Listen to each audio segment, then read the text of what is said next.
All right, Ted. Well, thanks so much for having me in here, man. It's great to meet you and be in the facility. Welcome to the show. It's good to have you on. Thanks, Dan. I appreciate it. Me too. I always love to start or try to start by learning background stories of people like yourself who are in the position they're in.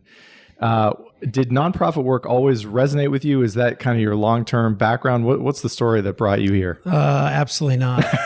I think that's the best part. When I sit here today, the poor people who met me 12 years ago when I had the honor of taking over probably thought, who's this guy? But no, Dan, I'm a corporate world guy. Yep. And have always been in the business world, a business junkie. Just feed off the energy. And, as I learned along the way, no two life plans work out. And so I'm probably here. It's funny how I ended up here. I ended up here because I lost a wife at an early age from cancer, and she was only 35, and I was living in Dallas at the time. But at the time, all I kept thinking was, there's got to be more. There's got to be more than making money and making money for others and so forth and so on. And so it took a long time. It took like 10 years for me to kind of process that and have the courage to step away from that world to do this. And here's the funniest part is I kept thinking the whole time, cancer charities. And all of a sudden, man, God opened this door completely unbeknownst to me. And then when I started thinking about it, I was like, wait a minute, I was adopted. Think about that. I wasn't even on my radar screen because my adoption, being born in the mid 60s, I think I tease my mom. I say, you're not getting this for $10 anymore, Mom. That's not how it works today. But it was such a benign, wonderful, healthy experience for me to be adopted as a baby, that it didn't even cross my mind. I didn't suffer any of the trauma that these kids are suffering, but to watch it come full circle and to have this wonderful place put in front of me, it was it's an honor. And so, no, not at all. I'm not a social worker. Yeah. And I think we're starting to see a difference today in terms of how nonprofits run is, Helping Hand Homes in its 128th year serving the community. So to me, the stewardship piece just weighs so heavy on me. How can I make sure this resource to this community is going to be positioned to serve another 100 years too as well? So my point is to have a business leader come in. I'm humbled by the people I get to work with, and my job's to make sure Helping Hand Home runs at the highest level. Yeah. And the argument behind that is if it runs at the highest level, then our true frontline heroes can focus on mission. They're not having to worry about whether we can pay the, electric bill tomorrow and things like that. Yeah. First of all, I'm sorry to hear about your wife. I didn't know that. That's well, I was a long time, 20 years ago now.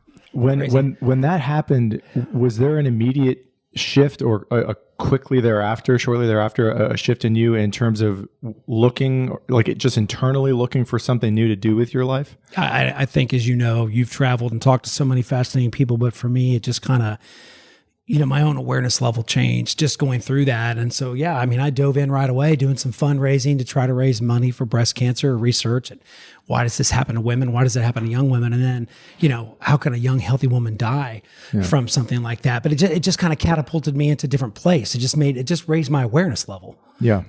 I just never thought, I just kept thinking I can do more with what I've been given. And so to have this put in front of me just came out of nowhere. Yeah. What's the path there? I know that you said it was about 10 years, right? Between it did. It just because the courage. Yeah. First of all, you go through the grieving process, which is so complex. Two people.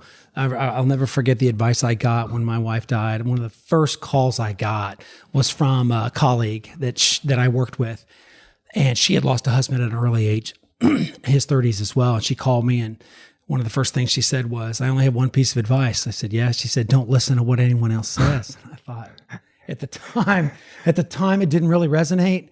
And then it kind of washed over me, and I give that same advice today. And what she meant was, no two people grieve the same way. Yeah. Some people build a museum. Some people sell everything the next day. And so there's no right or wrong way. And that's what she meant by don't listen to what anyone else says, because it's such a emotional journey to kind of go through that. And one day you're fine, and the next day it's like you hit the wall emotionally and think about things. And so anyway, it took a while to process that. And then of course, just the fortune of, I got remarried 4 or 5 years later, and the thing never went away. Yeah. In terms of what can I do? And I think when I say it took 10 years, now a new wife, never had kids before, now a family. And so it took 10 years of courage to step away from the money world that the corporate world can offer, as you know, and do this. And man, I'm so thankful. I mean, it is a blessing to have this opportunity. That transition point where I guess I should start by asking, was Helping Hands, was that the first shift for you from the business world to the nonprofit world, or had you worked? Yeah. Okay. And I remember asking the board president, they did a nationwide search, and I told my wife, hey, I'm going to go through this interview process because I'm going to learn a lot, because I felt like, I didn't know anything about running a children's hospital or behavioral treatment center or a school. I knew that I was adopted, and that was it. Yeah. And I remember when they offered me the job, I thought, you got to be kidding me. I looked at the board president and I said, Jeannie, I have to ask, why on earth are you offering the position to me? And she laughed, and I said, I don't know thing one about this. And she said, no, you don't. She said, but you know what you do know how to do? You know how to run a business, and you're a leader. And she said, that's what we need. And I think that, Dan, that's the stuff we're starting to see now, is these community-based nonprofits are so important to the community that they need to run well, like any business does. And like I said, if I do my job well and keep all the obstacles out of the way, then man, all our people get to focus on children and families. And that's all that matters to me. Yeah. I don't want them burdened by all this other crap that we have to deal with. And so that's really the driving force is, can I pave the way for all the people that are changing children's lives to engage in a meaningful manner and focus on mission? And I know we talked about this a little bit before we started recording, but just the long history of this place and its place in the Austin community. Something about that must have resonated with you, I imagine, when you began that interview process. Tell me about the history of this place and what you know. To this day, when I say it's an honor, that's not some cliche stuff. It's an honor to lead an organization into its 128th year. And then I think about my place in history, which sounds silly, right? Not for me, but in terms of making sure I don't crash the plane. So, right? It's such an important resource to Austin and to Central Texas. And then some of our work is statewide because of the excellence and of the trauma work that's done here. I mean this, I'm consumed with making sure that this resource is going to be thriving for another 100 years, because we keep changing. So 128 years ago, it was an orphanage. It was founded by women, which I think doesn't get talked about enough, because they founded the home, 25 years before women would have the right to vote in this country. So I cannot say enough about the forethought that took for this group of ladies. They call themselves the Helping Hands Society, and that name still today is the kind of power behind the engine that runs this. And they found an abandoned baby at the train station back in 1893. And that's how it started. And then they started the home, and then the history kind of progressed from buying a little cottage on downtown to where we are today. And we've been on this location since 1925. So wow, yeah. And then it just evolved over the years from an orphanage. So like I have some ledgers in my office that show. Remember neither one of you or I remember this, but they used to dip pens like in ink. I have like books where they have the handwritten entry of a child that was just dropped off here and abandoned during the war or before the war, or the life expectancy was different. So moms and dads died at early ages back then. And so they would just drop kids off, and kids would live here for 5, 10, 15 years until they could go out on their own. So it evolved from that to a full-blown residential treatment center today. Yeah.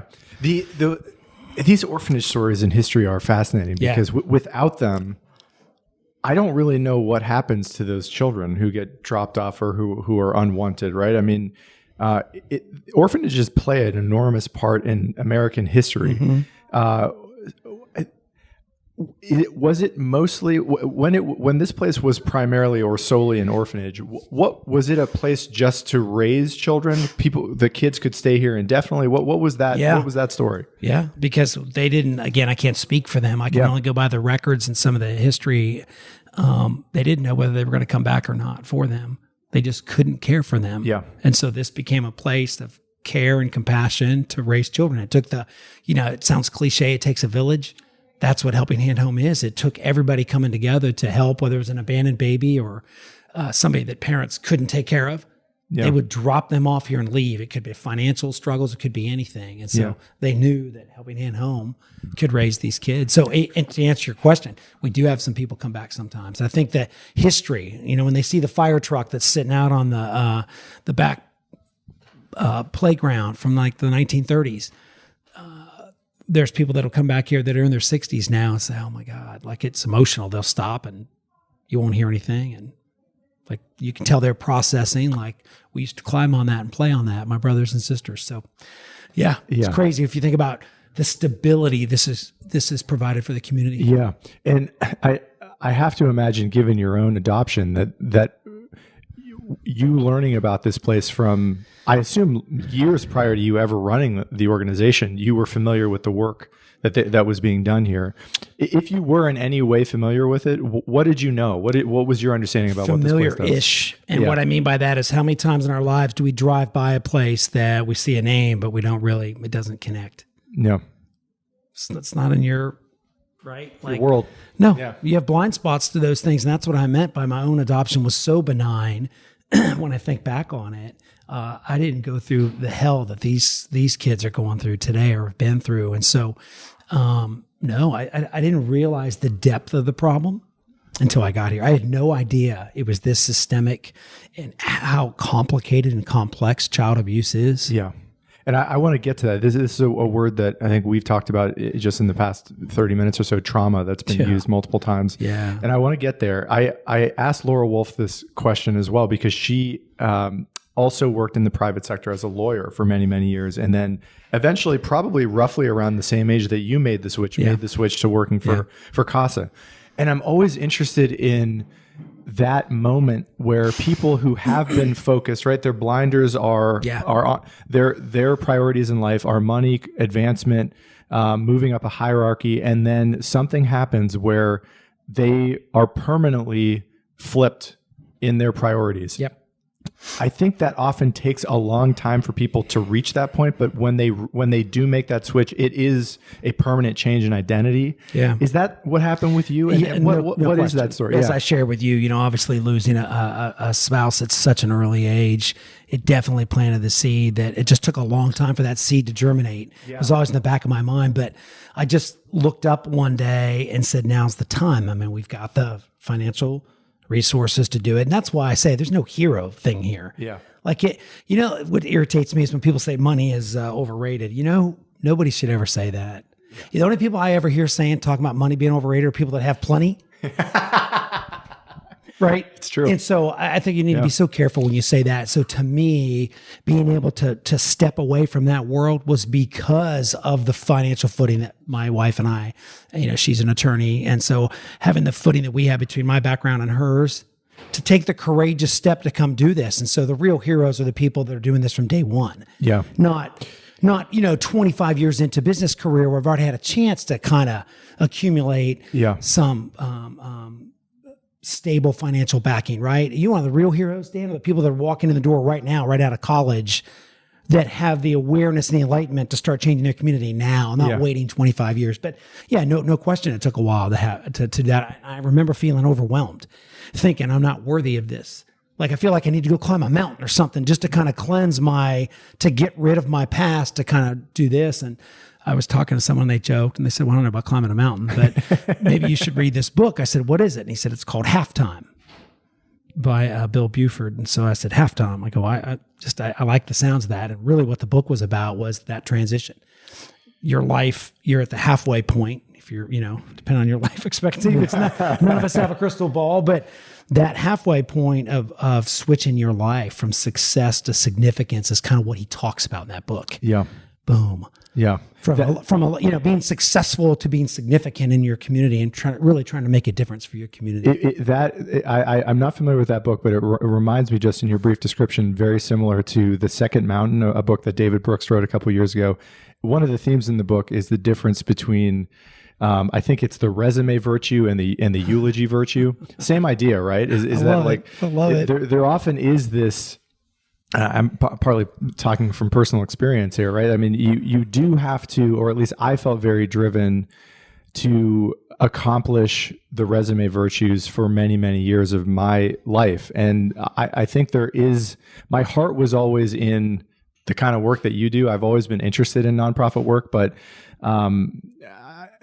you said this about your own story, and I think it's something I wish I would have known that is possible, or that is relatively common, where people I would wish financial security for anyone. Absolutely. Because it does give you at least for me, more of a peace of mind of being able to take bigger risks and allocate your time to things that you don't have to place paying your bills as your number one priority anymore. I know it sounds like you're a father now, or that you became a father. Yeah. By the time you actually took over here, did you feel like even as a father, even as a dad, that this was something you were comfortable? You were okay with making that switch? Oh, but again, that's why I say, Dan, it's easy for you and I to have this conversation because we had money. Yeah. And people don't like talking about this, but I can tell you right now, like if you think about Maslow, or I can think about hierarchy of needs. Yeah. Remember that Will Smith movie that he shot in San Francisco with his son? Pursuit of Happiness? Yeah. Remember that scene where rock bottom was rock bottom and they were spending the night in the train station? I'll never forget that as a parent thinking, holy shit, like where do you go from here? Just the raw emotion of thinking about that. And so the reason why I don't ever want to hear, and I'm sensitive when people talk about money in a cavalier manner or that it doesn't matter, try telling that to somebody who doesn't know where they're going to sleep tonight. Yeah. Or can't put food on the table or put clothes on their kids' backs. And so that's where that I just have a hyper awareness about that. And I think it kind of motivates me here. You know, when we led the way to being the first in this community to get to $15 an hour, you know, we did that 5 years ago. So back before it was even being talked about, because I knew how important the work was, and it's uber demanding, and to think about what it's like to try to take care of yourself. Yeah. And, you know, not eat ramen for 3 meals a day, right? And so it was really important to me that we professionalized this work, and it was kind of always been hidden, this kind of work. Yeah. So we're kind of trying to bring it out more into the mainstream, just like you mentioned trauma too as well. Yeah. And I want to get into this and the kind of the day-to-day work, the frontline work that this organization does. Maybe let's start like day one. You join here, you show up, you've worked in the business world for your entire career, and you've got this organization to take over. What did Helping Hands look like on day one when you became the director? The dude. It was full of caring, compassionate people. I'm just going to leave it there. Like, I don't know, Dan, this is weird. I think my ego leaving the corporate world, I probably did come in riding a little high. And what I mean by that is working in the corporate world, I kind of thought I was going to come into not a savior role by any means, but I thought I'd come in and like be able to help. Yeah. And what I realized was they're some of the most kindest and talented people I'd ever worked with. Yeah. I don't know what I was expecting, but to come in here and see the caliber of the folks that had dedicated their lives to doing this long before I even thought about it was very humbling, you know, for me. But to come in, my favorite story for that is our director of residential services, Chris Janowitz. He's like the child whisperer. He's been here almost 30 years. He stopped in out of college for some coffee and they never let him leave. But he, you know, when I first took over, I didn't understand it. I mean, I'll never forget because the property destruction. So like every day I would come in, something else would be destroyed. TV'd be ripped off the wall, doors kicked in, windows thrown rocks through, furniture destroyed. Dan, every day. So I was like, well, we have to, you know, so I'm making sure the business runs well. So right, no money, no mission. Yeah. And so I remember thinking, what the hell? Like every day property was being destroyed. So Chris would come in my office, and that's our safe spot where he can come in and vent, and I can do the same thing. And the door was closed one day, and I'm like, Chris, I got to tell you, what the hell is this? Like every single day. And I go on this mini tirade of all these things that are broken. He's just calmly sitting across from me at my desk, and he nods and he goes, yeah, that's why they're here. The kids. And to this day, that kind of helped shape where I am today. Yeah. That's why the kids are here. Yeah. Like to him, broken stuff was part of what we do. Does that make sense? Yeah. Yeah. It was a feature and not a bug. That's why they're here. And it changed my whole perspective on, because just think about any parent in America in your own household, right? Like how long is that going to fly with every day something else is being destroyed? Well, when you think about trauma and you think of the effects on childhood trauma and you think about how dysregulated some of these awesome kids are, that have experienced the worst of humanity, one of the things they do to cope with that, obviously, is not being able to manage that aggression, right? Yeah. And so it plays out here on full display. And man, I'm telling you, when he shared that story with me, I remember the day, 11 years ago now, it set me on the right path. Yeah. And so Helping Hands, it had been an orphanage, and you used the word evolve, or it had evolved. Sure. And what did it evolve into? Who are the kids who end up here? Great question. So if you think about orphanage, right, we don't do that very much in the United States anymore. Yeah. So orphanage became foster homes. So obviously we have a very robust foster and adoption program as well, which doesn't get talked about enough because it's not the kids who live here.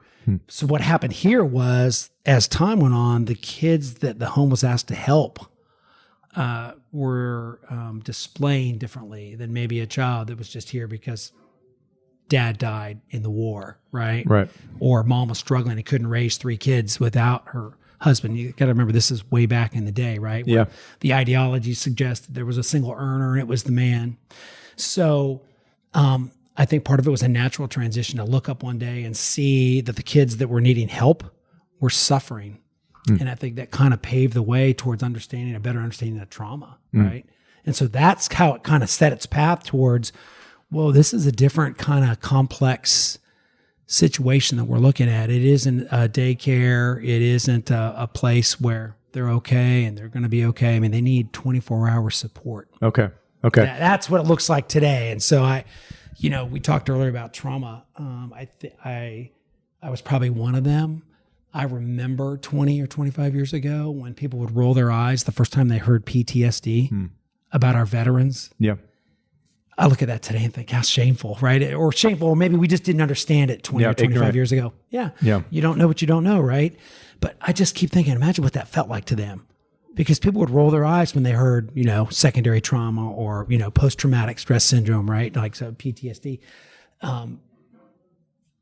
Now we look at that today, we would never say that to anyone today. Sure.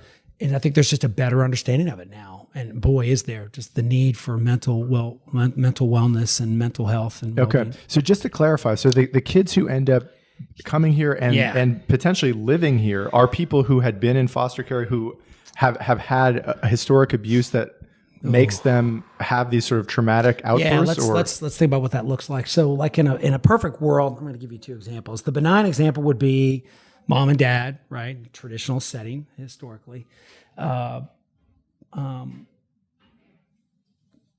fine. They're not abusing their kids, but dad gets injured at work and takes a liking to the Vicodin, and mom gets laid off from her job.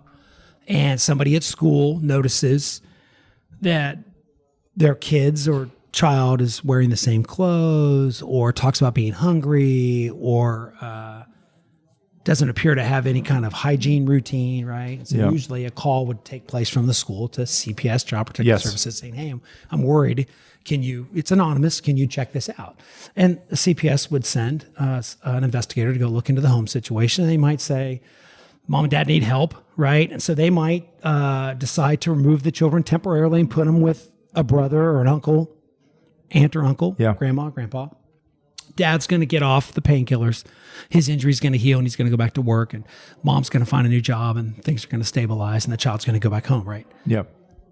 That's how it's supposed to go. Sure. And that's not how it goes, Dan. So, I mean, that's not reality, and that's not what we see today. So the other extreme of that, so here at the treatment center, we see the opposite of that. We see mom and dad who, for a litany of reasons, right, are harming their kids to forms of aggression and abuse and neglect that are hard to talk about. And that's why I said this work's been shrouded in secrecy for a long time. Yeah. But when you read the psychological evaluations or the admission synopsis, if you will, of a referral for a child to be here,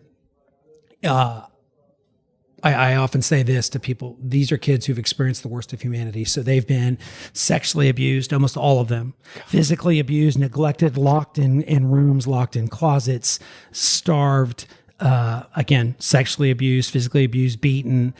And so those kids are removed as soon as it is made aware, right? A referral gets made to CPS, but how long have they suffered? That's the critical moment. I think that's where you're trying to see a change in the foster care system. Is traditionally they would remove the child and try to put them with aunt or uncle again, right? Yeah. The difference this time, Dan, is aunt and uncle are waving the white flag before the first weekend's over going,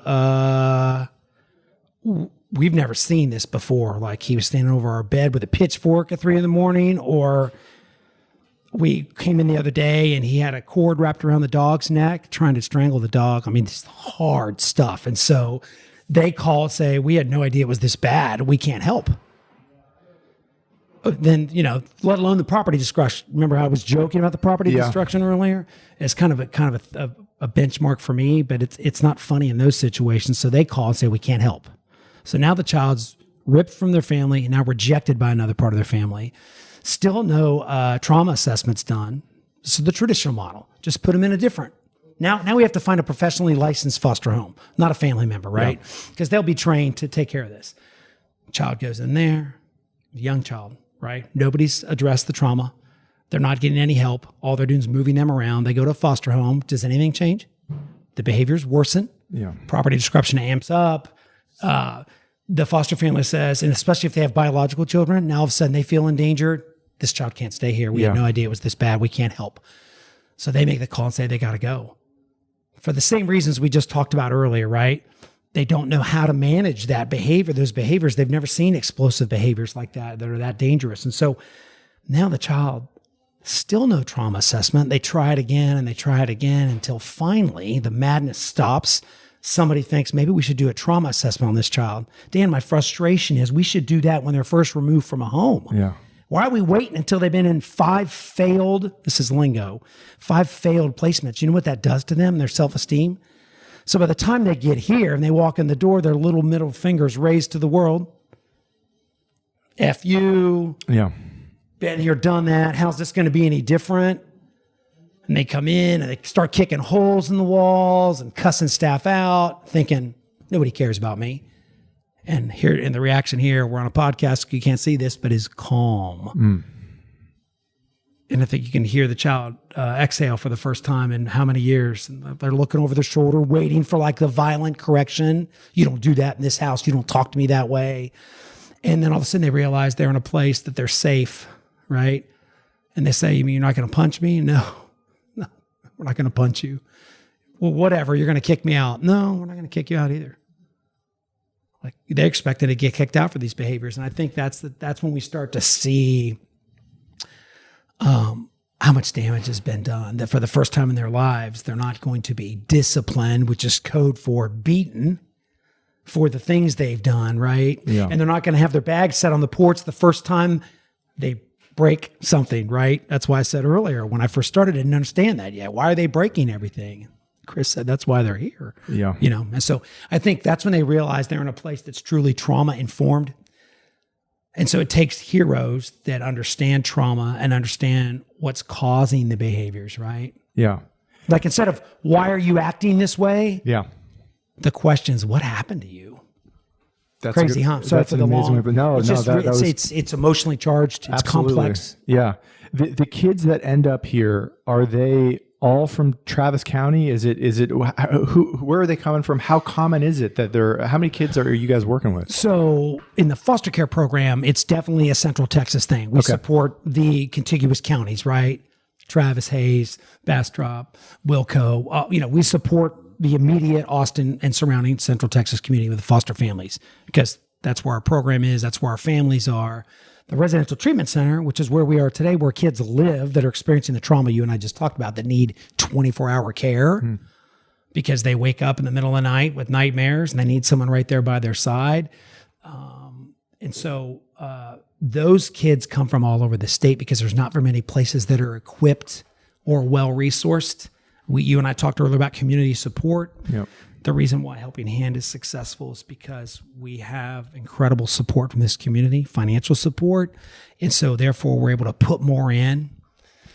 There's a lot to unpack there, but it's a woefully underfunded space, the child welfare space. I don't have any tolerance for the criticism I hear at the legislature or in the media when they want to criticize foster care, when they pay about 50 cents of what it costs to care for kids. So is there a battery of tests, right, that is given to a child that you're considering taking in that they almost have to be at a level of trauma or misbehavior to get in here? How does that process work of admission? Yeah, if I remember I told you I was a reform business guy, right? So I'm very thankful that our clinical staff Obviously our psychiatrists, our psychologists, our therapists, and our clinicians, our intake team, they study the referrals to make sure that the children are what they're suffering from. We're in a position to help. Yeah. So what I mean by that is it requires around the clock care. So you would never think of suicidal ideation at age 8 or 9, right?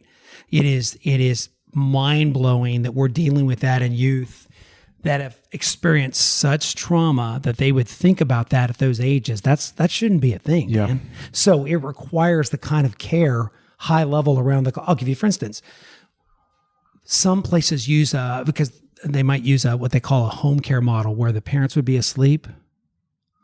There's no sleep here. This is like a hospital. So the overnight staff is like a hospital overnight staff. Yeah.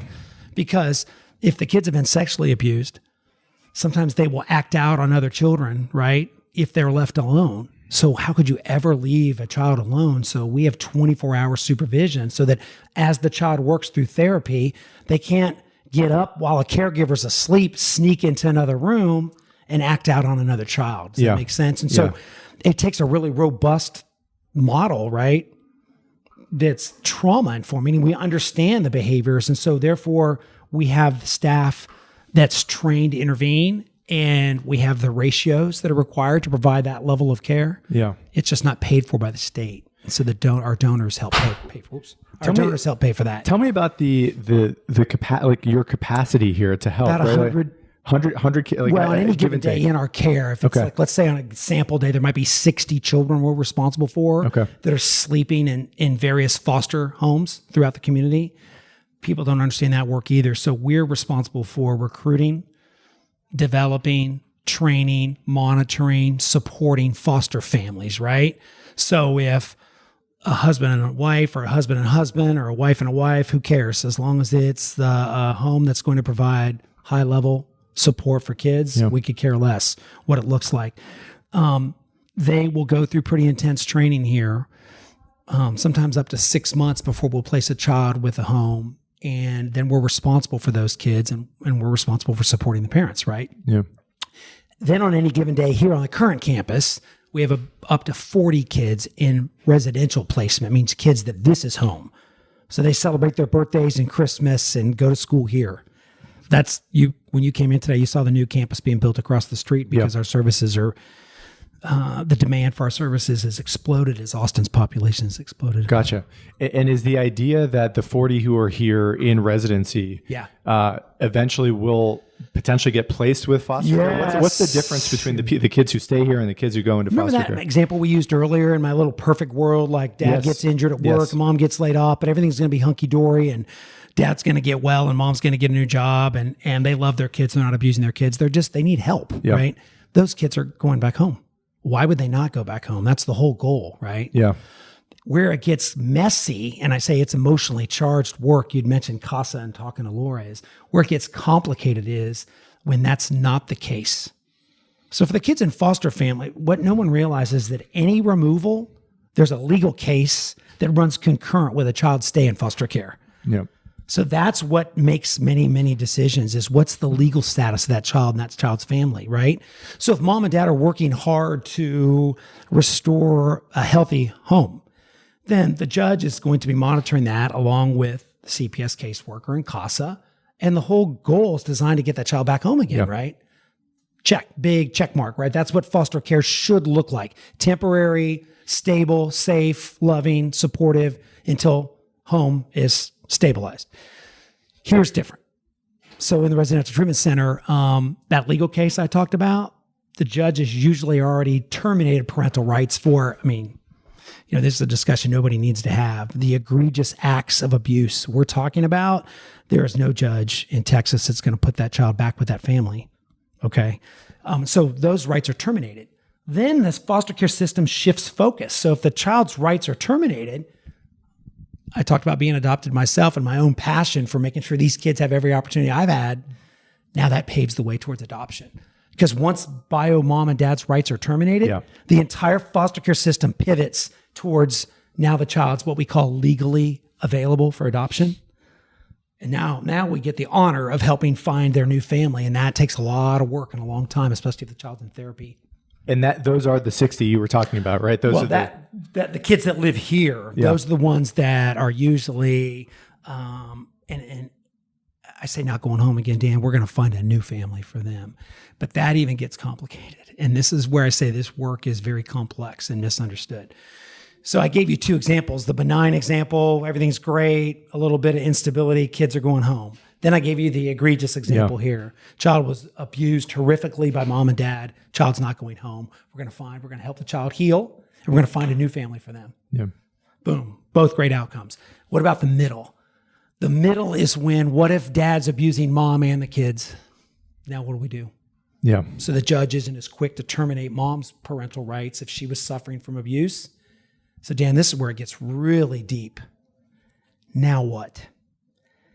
So the other two examples are clean, right? Clear path towards returning home in the foster care scenario. Clear path towards adoption if legal rights are terminated of both parents. What do you do when you have a mom who is suffering abuse too? What's the community work look like to support her to get her kids back? Right. And that is where we see the biggest problem, in my opinion, is mom's got a mountain to climb that few people understand. She has to overcome her own abuse, whatever it's manifested itself. She has to stabilize her own life, her environment. Meanwhile, her kids are in foster care, languishing in care because they're waiting for mom to get well. That's where the emotional part of this work comes in. The uncertainty. The kid every day is coming home. Did my mom call? No, honey, I'm sorry. She didn't call today. So mom's supposed to be getting support and services, and CPS is monitoring mom, and the courts are monitoring mom to see if mom's following the plan. Who's helping mom, first of all? I don't ever want to hear somebody judge mom until they've walked in her shoes, but who's helping her get to the point where she's ready to take the kids back? But what happens is the longer the legal case drags out, that child or children lose hope. Yeah. Oh, honey, mom, who gets to tell them that mom failed a drug test today? That's the clinical part. Yeah. The therapeutic part of our work is then the child starts to internalize what's wrong with me. Or they hear the news that a sibling got adopted.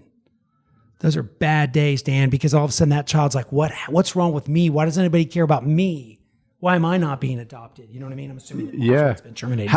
There's a lot to... What's the most common outcome in those situations, those kind of murky middle grounds? Do the biological single parent generally get their kids back or not? So what we hope to do is make sure mom feels the support enough to get the kids back. But when I say it's a Everest type climb. Yeah. For reasons that you and I'd be here for 4 hours today. There's substance abuse issues. There's self-esteem issues. There's, their own trauma they're dealing with. There's the economic distress. Yeah. What if they cling to the next guy that comes along?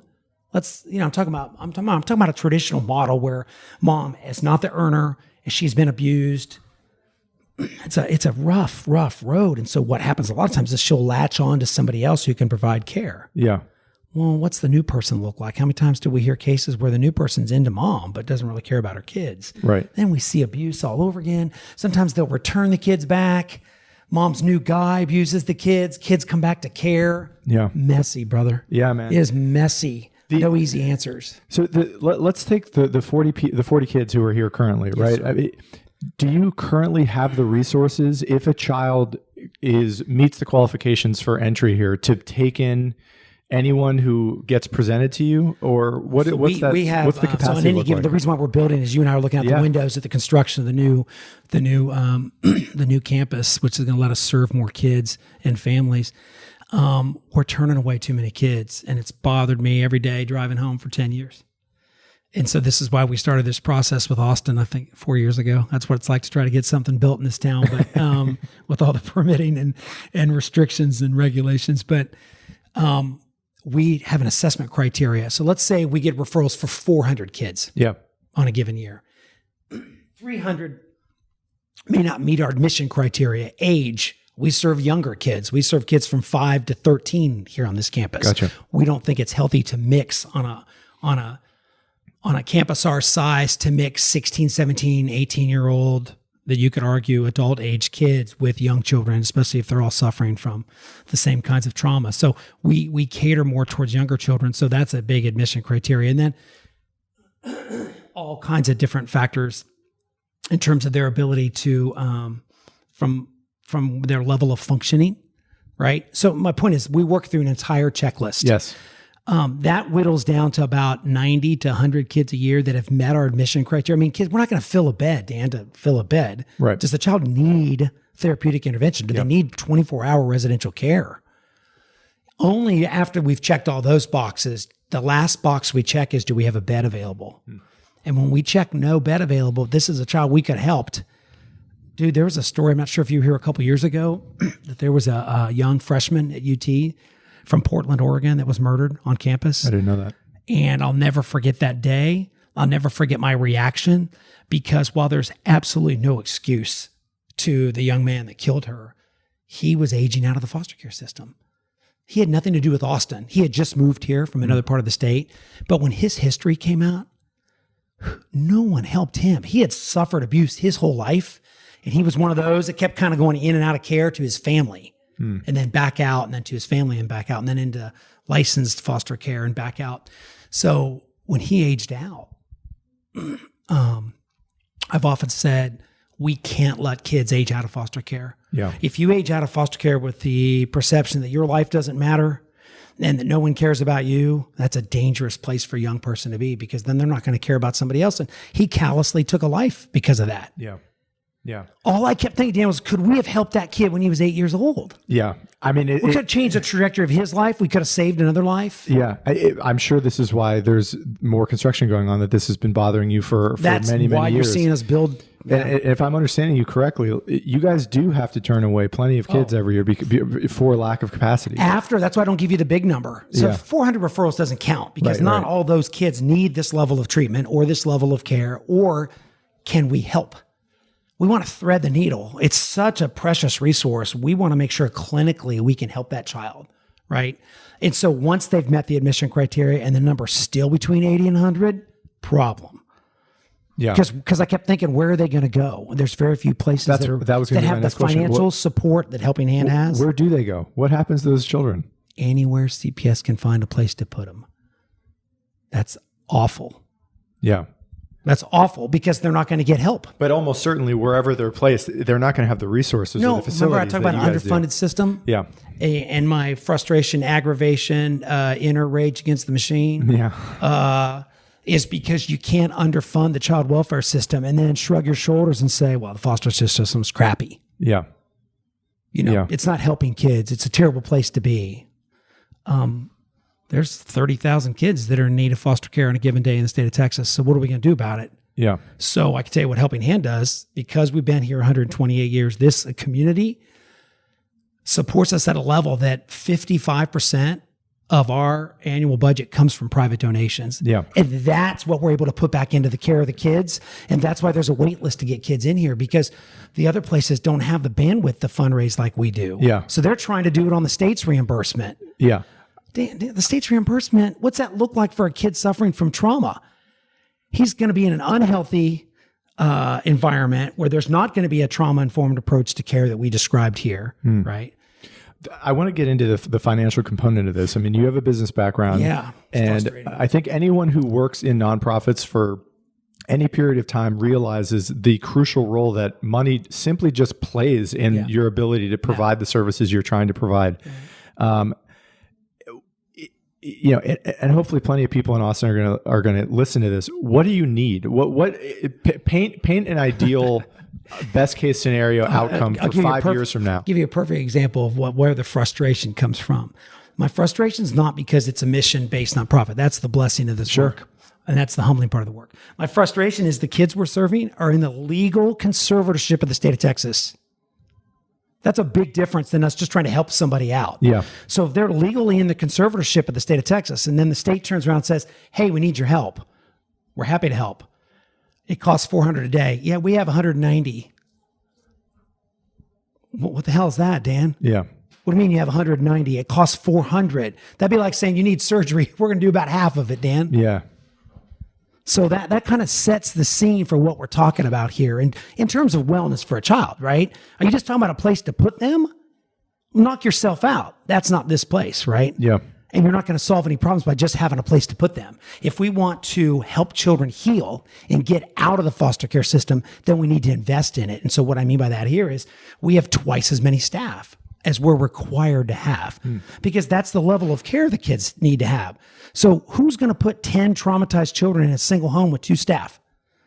That's the level of care the state pays for right now. Then they want to know why it's not working. It's not working because what 2 human people can take care of 10 highly traumatized kids at the same time around the clock. They can't. The minute a child needs help, that pulls 1 staff off, that leaves 1 with 9. Yeah. Bad formula for everybody. Here, at least thanks to our donors, we have 4 or 5 staff working with 10 kids. Yeah. So that when a child needs help and individualized attention, they're 6, 7, 8 years old, developmentally delayed, suffering from trauma as a result of the abuse. We have people that can go work with those kids one-to-one. Does that make sense? Well, that's kind of like when you wanted the backdrop. That's why this level of care is designed to be high impact. Like, it doesn't need to be just a child who needs a bed. It needs a child who needs a therapeutic assistance. Yeah. I mean, so let's say, and I know enough about the Texas state legislature to know that, it's allocation of resources to programs, organizations like this are known to be limited. Sure. Let's say that just hypothetically continues indefinitely. And also let's say that Austin continues to become a much wealthier city over the next 5 to 10 years. What ideally, if there was a surge in philanthropy in the city of Austin, if more and more people know about the work that you guys are doing here, what would you need? How much more money would you need to be able to make this place what you would ideally like it to be? The backs of our donors have already built this place. Yeah, sure. But there are new people moving into Austin every day, right? There absolutely are. And again, I think it is humbling to think about people who are taking their own money and investing it back in their community and investing in helping home. I'm never, ever lose sight of that on any given day. I think we're going to need to see the state also do their part, is my point. That's a heavy lift. So for instance, instead of having to go out and raise $15 million from donors, right? I could use that money to fund the gaps here, right? Yeah. If the state would pay closer to the cost of care. Remember, these are their kids and their legal conservatorship. Yeah. Not just because Ted thinks it's a good idea, just because it's their responsibility. So the money could go towards the things we talked about, all the things we have to pay for, like the staffing ratio and the level of care that the kids receive. Yeah. Clothes. I mean, you name it. Go right down the line of anything that they need to get support. Yeah.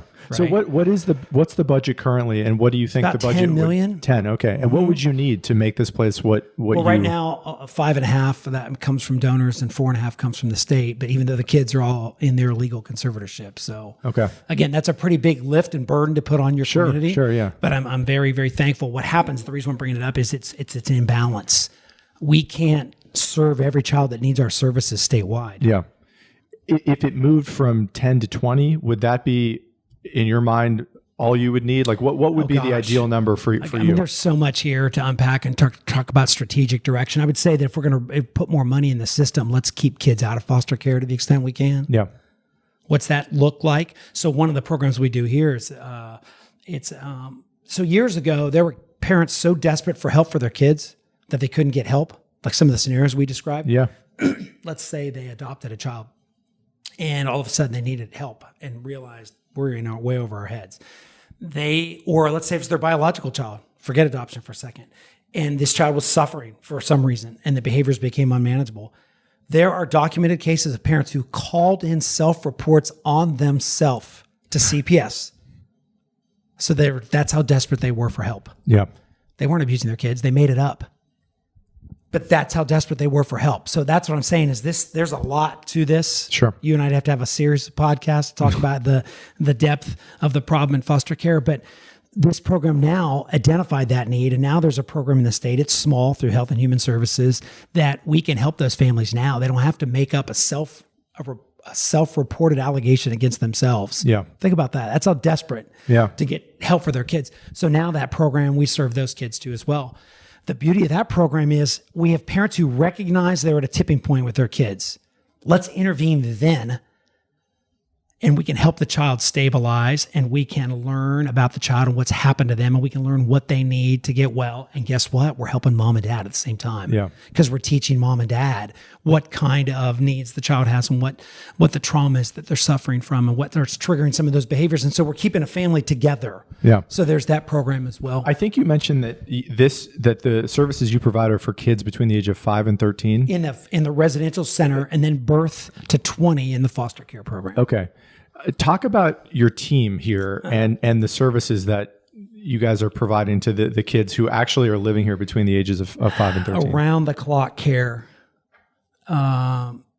subjected to injury. We thank goodness for the University of Texas School of Social Work, which is in our backyard. And so we kind of have a pipeline of undergrads that graduate and they want to pursue their career. And so this is their first stop. And just amazing people that understand trauma, like, new world thinking versus old school parenting, right? And so they're tomorrow's leaders in child welfare, and they start here. But when a child acts that way, the child will often act out, especially if it's predominantly females in the school social work. The boys that we're serving, what did they see at home oftentimes, right? They saw dad treat mom horribly. So they will target or attack some of our female staff.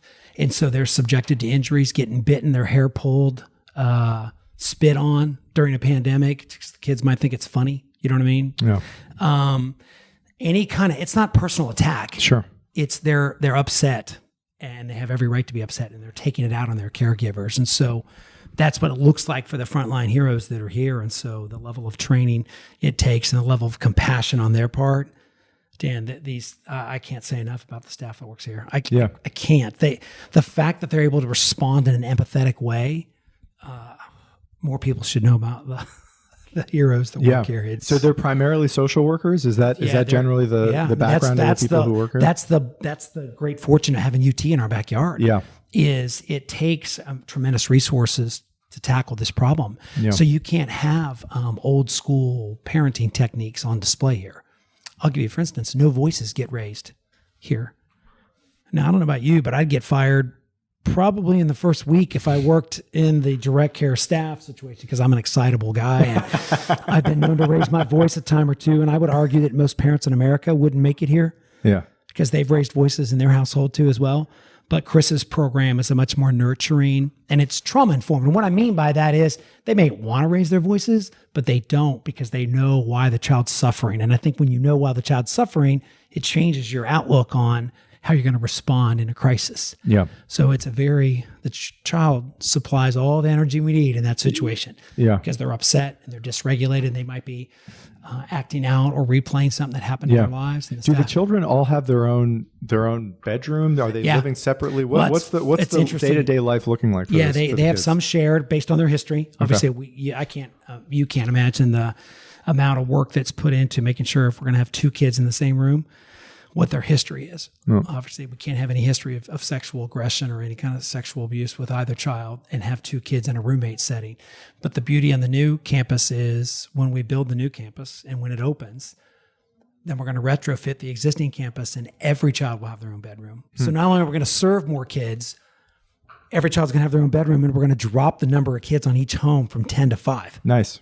So serve more, make more family-like settings with homes of 5 instead of 10, and each child gets their own bedroom. Okay. And so you said 24-hour care. Is that, I'm sure, kids are going, most kids are going to bed at a reasonable hour. Is it still social workers who are there at 3:00 in the morning when one of them wakes up and starts throwing things across the room? Well, I mean, from what the trauma they've been through and the sexual abuse, the percentage of children who wet the bed at night, I think would shock people. Yeah. 75%. And I'm not talking about just 6, 7, 8-year-olds. I'm talking about 9, 10, 11-year-olds too as well. I didn't know that. I mean, that's the level of care that it requires to have somebody that's going to intervene in a positive manner, in a compassionate manner, change sheets in the middle of the night. Yeah. Change clothes in the middle of the night, shower in the middle of the night, or nightmares. When they wake up with nightmares, someone has to be right there. Yeah. It's technically not a medical facility, right? Or is it? Correct. And I think that's why it gets lost sometimes, because at least in a hospital, the patients are sleeping, right? Yeah. So here with our kids, because of the trauma. We have to have, they're too young to regulate those kinds of behaviors. And so the kids need to be cared for 24 hours. And the other element we talked about, the level of, if you talk to kids who've lived in any kind of group home, they often cite the word fear because there wasn't enough supervision. So let's say kids are going to bully or act out on other kids, especially when they get older. You're never going to see that in a place like this because of the level of supervision we have. Yeah, I mean, and therapeutic interventions. You, in talking about, you're right. I mean, these are kids that have gone through, outside of maybe war, the most horrific things that human beings can go through. It's probably worse than war because they're kids; they're not adults going into battle, and it's their own family oftentimes. Yeah, the people that they're relying on for trust and safety. What have you found, if anything, actually helps? I mean, I've known some people that have gone through some pretty serious trauma in my life, not many, but these often are just enduring issues that we, to my knowledge, don't often know how to deal with appropriately. What, if anything, in your experience, and it's given, admitting that it's an amazing fact that you guys are doing this, are filling this void that otherwise wouldn't be there in society.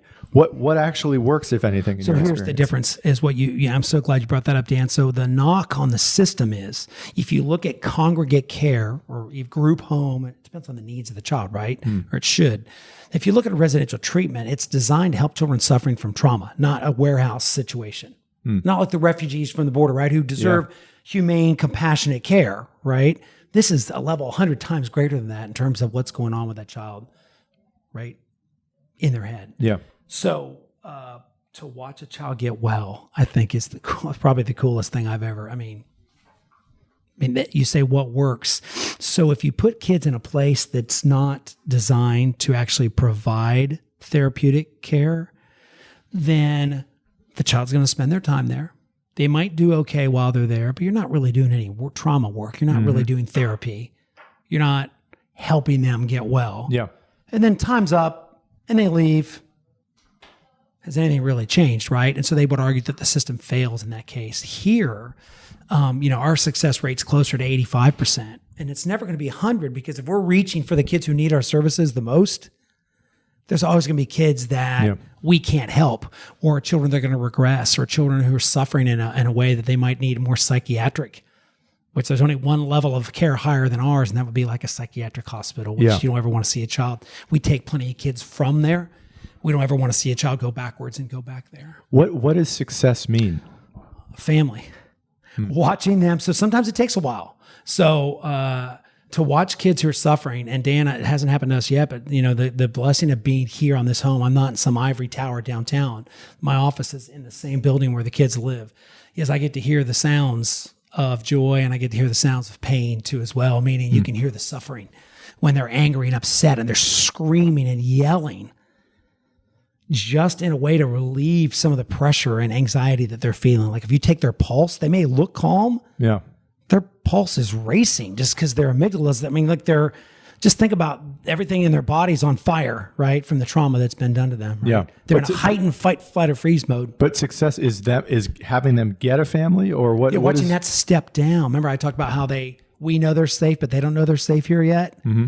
Watching a child realize that they're going to be okay, no one's going to hurt them here. And that then there's people that actually care about them and that are going to help them in the weekly therapy or their daily interactions, their school and their counselors and the psychiatrist that's making sure they're medicated properly and all those things, are stepping down off of prescriptions they shouldn't have been on. Yeah. All those levels of care. To watch them in therapy, it might take 2 years to overcome, right? But to watch them leave here to either go back to their family. It's rare. Remember the example I gave? Let's say mom gets well, or they can find a part of the family that's not been suffering from these scenarios. If they can find part that hasn't been systemically affected, a healthy part of the family, they might return a child to that part of the family, or to watch them leave for a new family. That's the best day ever. I bet. Yeah. Because that's all the work. Honestly, at the end of the day, we can't screw up the ending. Yeah. That's all I care about. Yeah. You can do great work for a year and a half, but if you screw up the ending, what difference did it make? Yeah.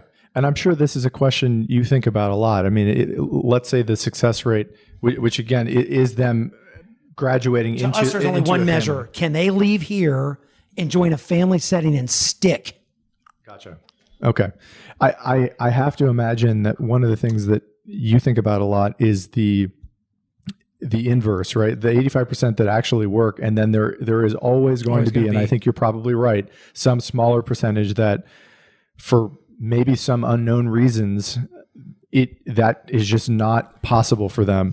What among that cohort of the 15%, what tends to be some patterns that you notice of the people that fit into that category? Excellent question. Excellent question. That's the one that keeps me up, because if you think about vanity, if we were worried about the number being 100%, we wouldn't take those kids. Yeah. So if an emergency room was going to be shut down because somebody died, they're going to say, no, you bleed out in the parking lot. You're going to affect my numbers, right? We're always going to aim high, and we're going to take kids suffering from extreme trauma. So if they land here and we can't help, what I've noticed the most was tied back to the legal case. The child who's been in care way too long, and the legal case with mom or dad or one or the other has drug on so long, right, that the child's lost hope. Literally, they're old enough now and say, I don't want to be here anymore. Yeah. Like, I'm done. I've had my hopes raised so many times to have them crashed. And so then they start self-sabotaging, self-harming. They don't know, they've lost hope. Yeah. That's what we have to fight against. So I've noticed that if a child stays in care too long. So when they've worked through treatment, and again, we're not going to cover it all today because obviously there's a lot to it, but to watch the beauty of a child working through treatment to the point where they are starting to be able to regulate some of their feelings, like you and I should be able to, in theory. In principle. Yeah, that's the sweet spot. That's the time. It's time to move them from here into a family setting. And that works when the legal path is paved that way. Yeah. But what if that legal case is still in limbo and the child's ready to go? Then that's where I told you earlier, it gets really messy at that point. So that's when we see a lot of regression, because how many times can you go to the well on hope? Yeah. I mean, they got their hopes up so many times that they're going home again, or this is the time, for real this time. And then some snag in the legal system in terms of the mom and dad's case, or reunification plans with part of their family. So that's when we see failure. Mm-hmm. And it's led because the kids are aware enough to say, I'm done. Yeah. Like, I don't care anymore. F you. And so that's one. The other would be high, like maybe schizophrenia or a high level of psychiatric care. We don't see that very often, Dan, because our job up front is to screen for that. Yeah. But we can only go by the information that we have. Okay. I think, you would know far more about this than I do, but I have to imagine that there is a reasonable correlation between kids who come to places like this, who are in foster care, and then eventually, if not treated properly, if their lives just don't unfold as everyone would hope they would, end up in prison. Another public expense. And excellent I'm sure you have, if this is resonating at all, you have made this pitch as to how, right, it's the old adage that, like a pound of what is it? Prevention or something. Right, is worth a pound of cure. Yeah. An ounce of prevention is worth a pound of cure. Yeah. Like, is that a reasonable conclusion or idea to sort of fester on in telling a more comprehensive story about who these kids are and where they'll end up if they're not given proper treatment? Yep. That's why I used that story earlier, that tragic story of the freshman that was killed on campus at UT. I mean, I kept thinking about how we failed her family.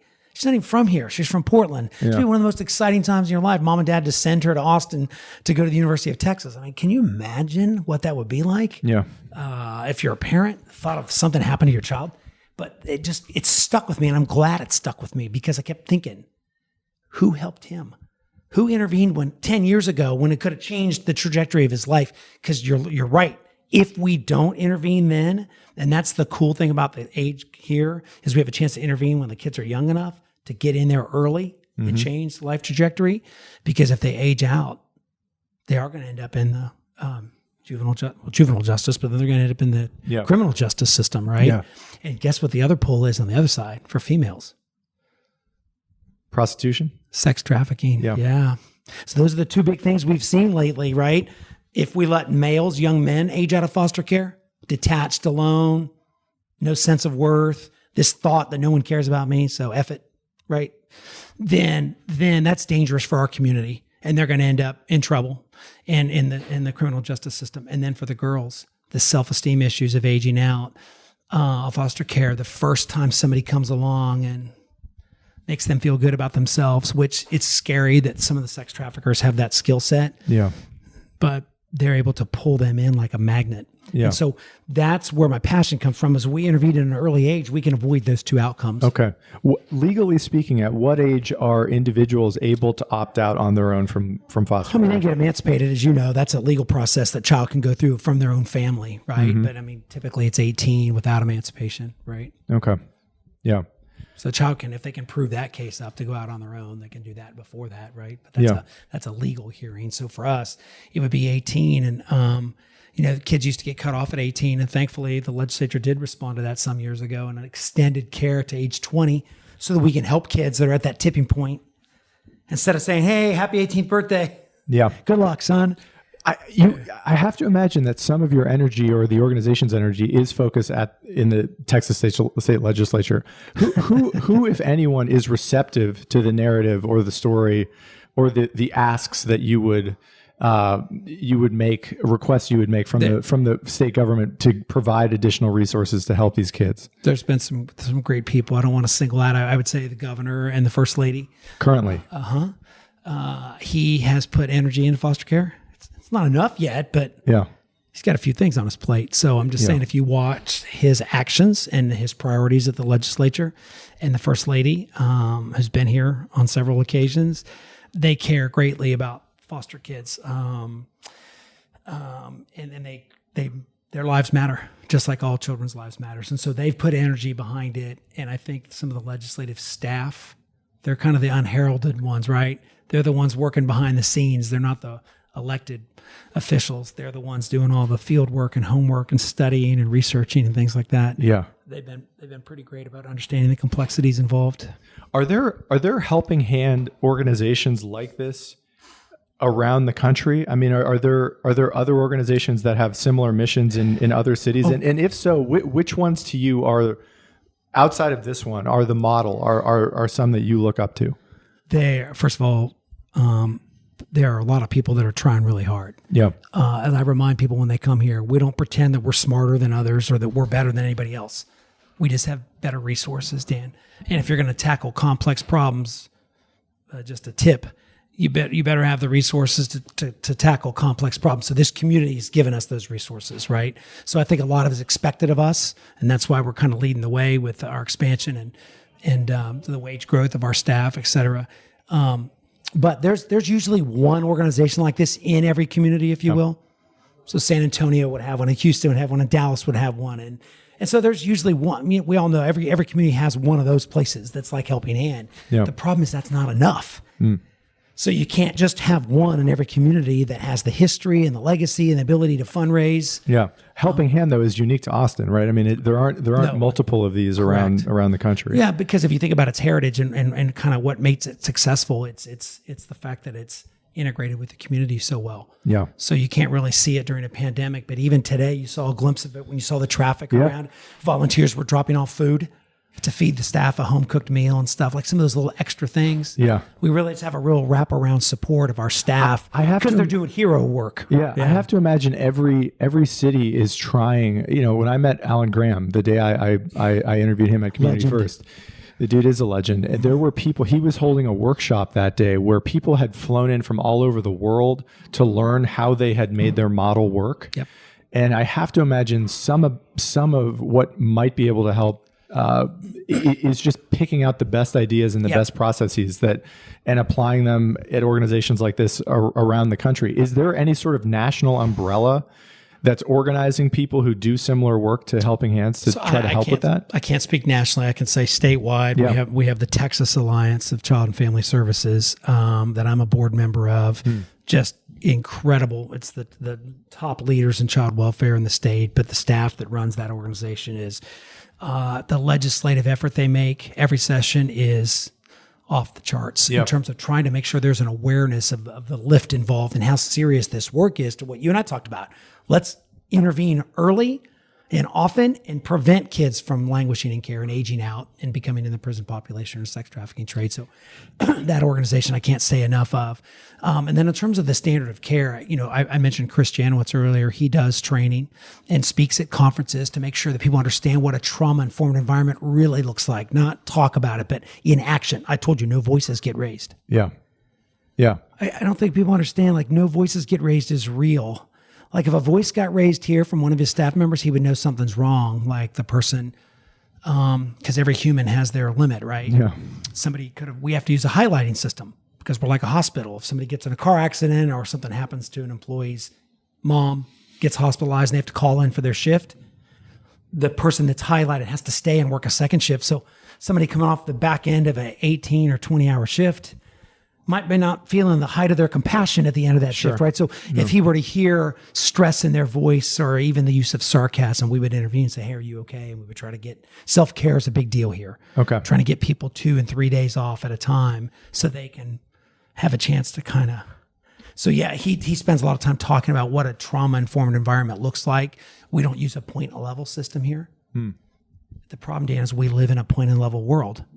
From our education to our grades to our bank accounts to everything we do is like your FICO score. Yeah. Like everybody, there's a point level to everything. Chris got rid of that here years ago when he realized that it would be like, okay, Johnny, great job today. You get a gold star. Hey, Susie, not so great job today. You get a It's bronze. all positive reinforcement. Yeah. And so he uses attachment theory model and he doesn't use that reward on behavior because if you start dangling carrots, you're not really going to change anything. You're going to get a short-term outcome of, I really want to accomplish this, so we don't do that here. So he got rid of the point level system. It's not you earned 79 points today for your behavior. No, we don't do any kind of stuff like that. And I'll give you, for instance, why. If a child's upset at 9:37 in the morning and they act out based on that distress or being triggered, right? The traditional model would suggest, bad boy, Johnny, you're not going to go to we were scheduled to go to the movies at 5:00. Well, you can't go now, right? We don't do that stuff here because that's a point in time. Like 5:00 to a dysregulated child at 9 a.m. That may seem like the Grand Canyon to them. So we try not to judge that way. We try to stay in the moment. And so we just got rid of all those little external little levels that we would put on a child. Okay. Go put your gold star on the board. We don't do that kind of stuff. If someone in Austin is listening to this and the work that you guys are doing resonates and they want to help, we talked a little bit about the financial component of nonprofit work. Sure. How do people in Austin help you guys? Do you have like fundraisers every year? What are the mechanisms by which people in Austin can help? Well, nobody running a nonprofit would not talk about how critical donations are. Sure. Right. And I don't think that gets talked enough about either because people that support their community through donations, in a free market society, Dan, that's their money. They've earned it and they can do with it what they choose. And so to see people turn right around and put that money back into their community, I don't care what, you've met some great leaders of nonprofits. It just strengthens our community to have that level of philanthropic support. But the other one that doesn't get talked about is fostering.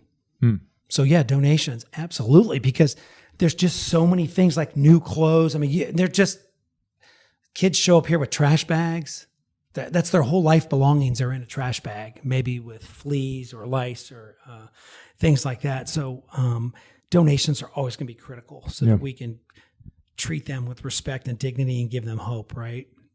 And give them the level of care we talked about. But fostering, if I had to pick one thing, it would be, those are the other heroes, by the way. We talk about the heroes that work here in direct care with the kids that live here. The other heroes are foster parents. So I would say, would you ever consider fostering? It doesn't have to be adoption if you just start with fostering, right? Because we need both. We need people who are just going to foster. So for instance, which is short term. It could be short term. Supposed to be short term. That's the design behind it. Adoption would be some of the other situations we talk about where it's not safe or healthy for a child to go home. Yeah. So adoption is the legal, that's the path, right? So foster care could be what, like the shortest duration, like a number of months? Yeah, we have some respite. We have, our foster parents, we require them, you ready for this? We require our foster parents to take time off each month.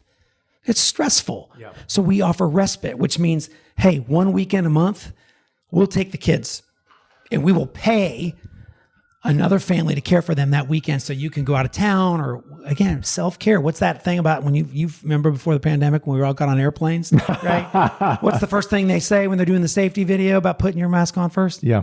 Sounds cliche, right? It's not. Yeah.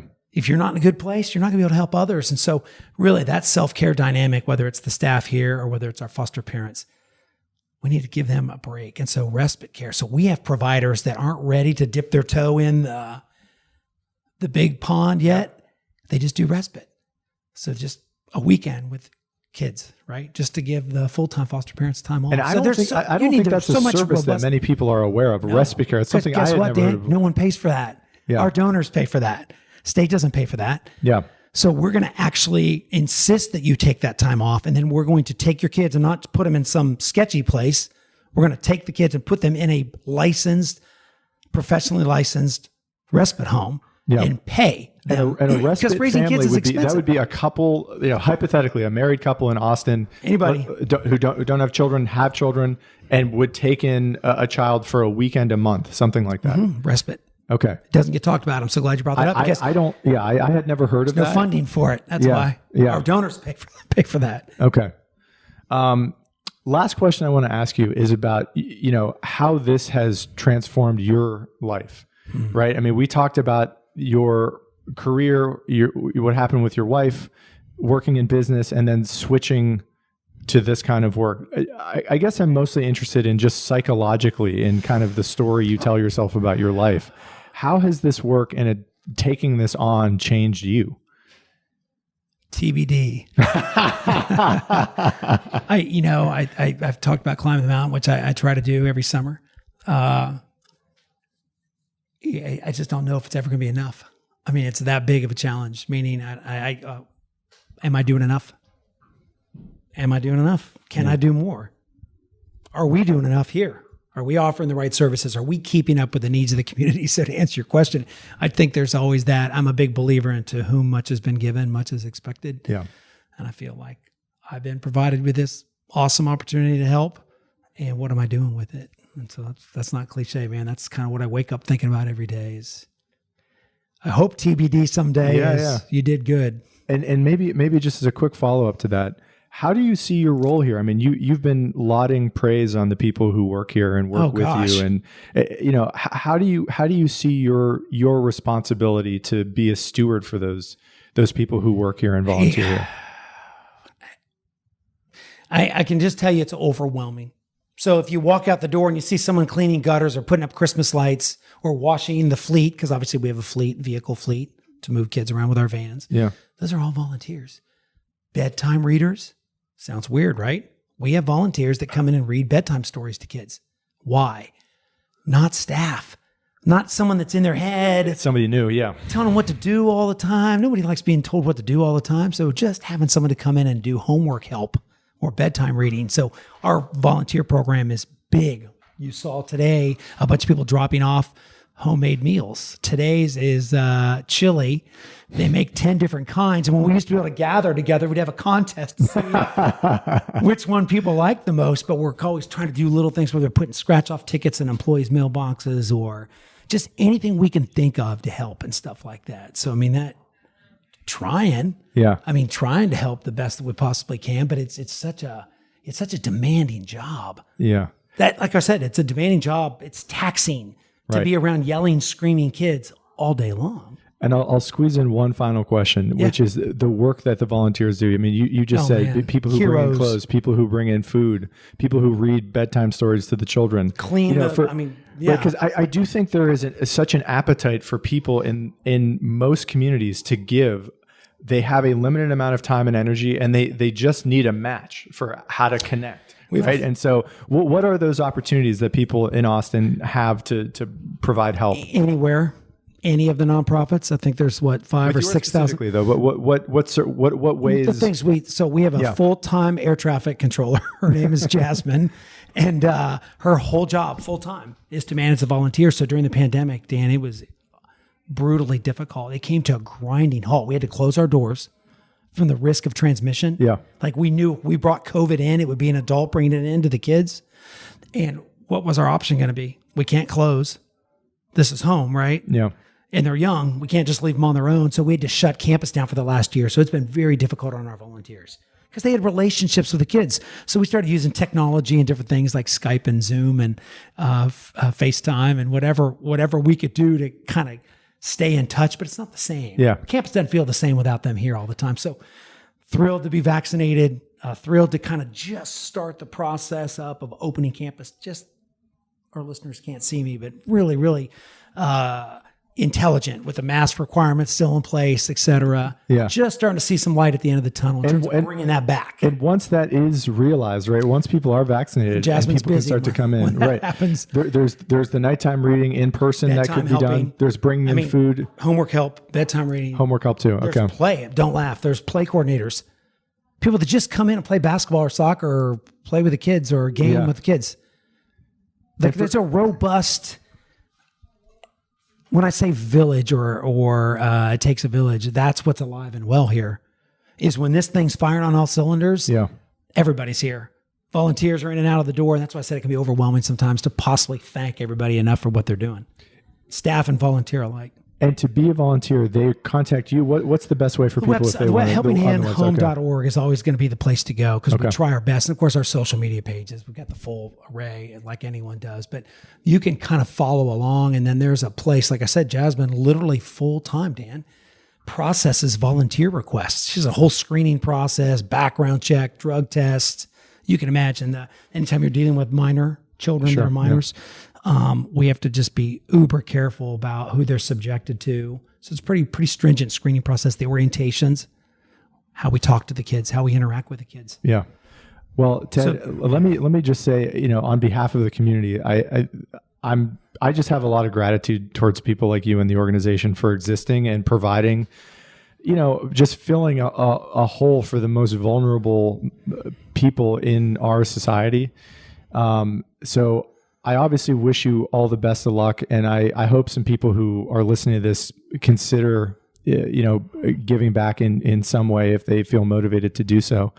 And thank you for the time, man. Like I know this was a rather, impromptu get together. So thank you for the conversation. And I know I speak for a lot of people in wishing you all the best with everything. Appreciate it, Dan. Thank you. Thanks, Ted.